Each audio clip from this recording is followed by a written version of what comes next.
बेटा मजनूगिरी के चक्कर में पड़वा जा तो मजनू तो खाली पत्थरे खा के रह गई रहे, बाकी तू लोग सैंडल भी खाई बजा।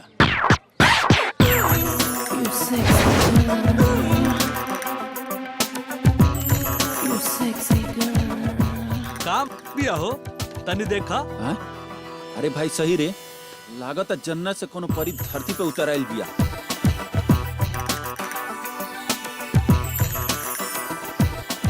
तो हनी के ना ही सुधर बजा का चाल बा हो, का गजबे कालवा। अभियो से सलाह मान ल जा, लड़की फैकी के चक्कर छोड़ के पढ़ाई पर ध्यान द जा। अरे भाई एक बार तू तो ध्यान दो, पढ़ाई वढ़ाई सब भूल तनी देख ला, मजा आ जाई।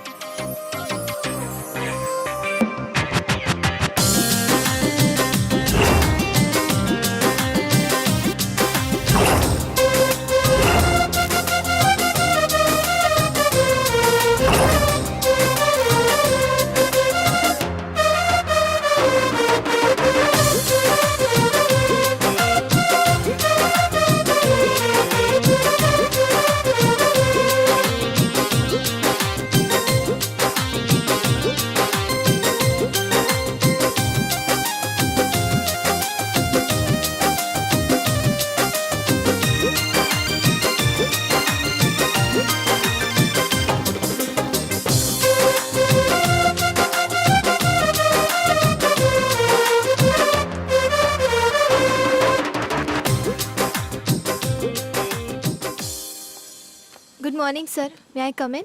Good morning. Come in.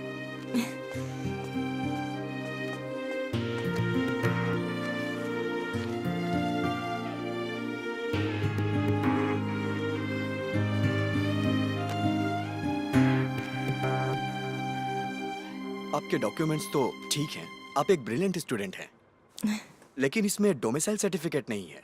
वो एक एडमिशन के लिए जरूरी डॉक्यूमेंट है।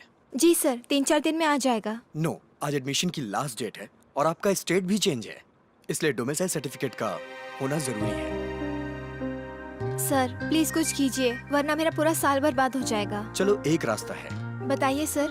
एक रिस्क मैं ले सकता हूँ। अगर कॉलेज का कोई स्टूडेंट जो इस कॉलेज में पढ़ रहा हो वो एज ए गारंटर साइन कर दे आपके एडमिशन फॉर्म में, तो हम आपका एडमिशन ले सकते हैं।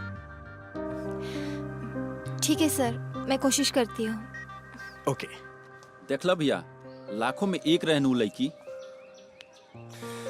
साचुरी, इतना खूबसूरत लड़की एकरा पहले नए कॉलेज में आइल रहे, न एकरा बात आई। एक्सक्यूज मी, जरा इधर आइए। हम? हाँ आप।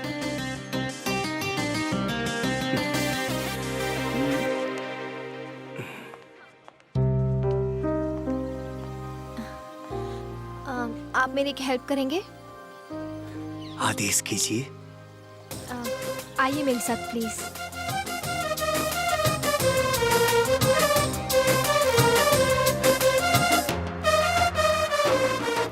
सर।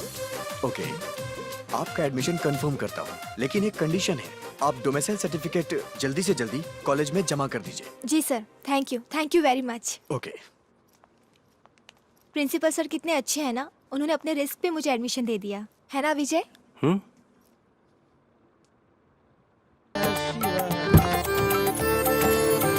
नमः शिवाय, ओम नमः शिवाय, हर हर भोले नमः शिवाय। ओम नमः शिवाय, ओम नमः शिवाय, हर हर भोले नमः शिवाय। ओम नमः शिवाय, ओम नमः शिवाय, हर हर भोले नमः शिवाय। ये शंकर भगवान का मंदिर है और इ मंदिर का ना बहुत मान्यता बा। यहाँ पे जौन कुछ मांगल जाला ना सब पूरा हो जाला।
चाय। अरे आज तू चाय लेके आल बरू? जी। बिंदिया कहाँ गेल बिया?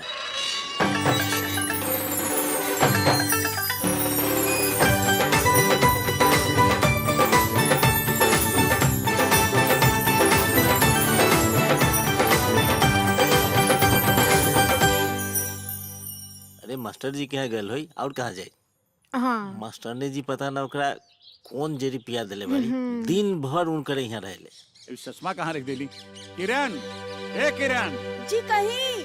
अरे देखा ना चश्मा कहाँ बा? आज अखबार में शिक्षकन के वेतन वृद्धि के फैसला होए वाला रहल। अब बताओ हम कैसे पढ़ी? अरे आटा छाना तनी, रुकी अभी ढूंढ के देवा तानी। समझ में नहीं ख्यावत कहाँ रख देली।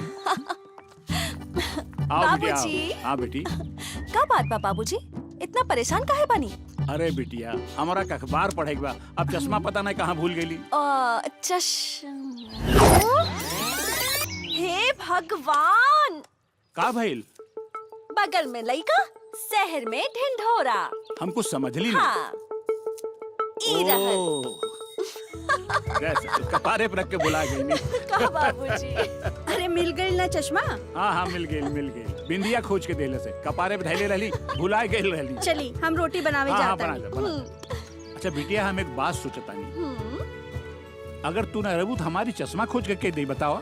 हाँ यही से तो हम कहता नहीं बाबूजी। का? ये घर छोड़ के हम कब ना जाए। यही घर में रह के राउर चश्मा ढूंढब। और हाँ केहू और के घर में आके राउर चश्मा ढूंढे ना दे।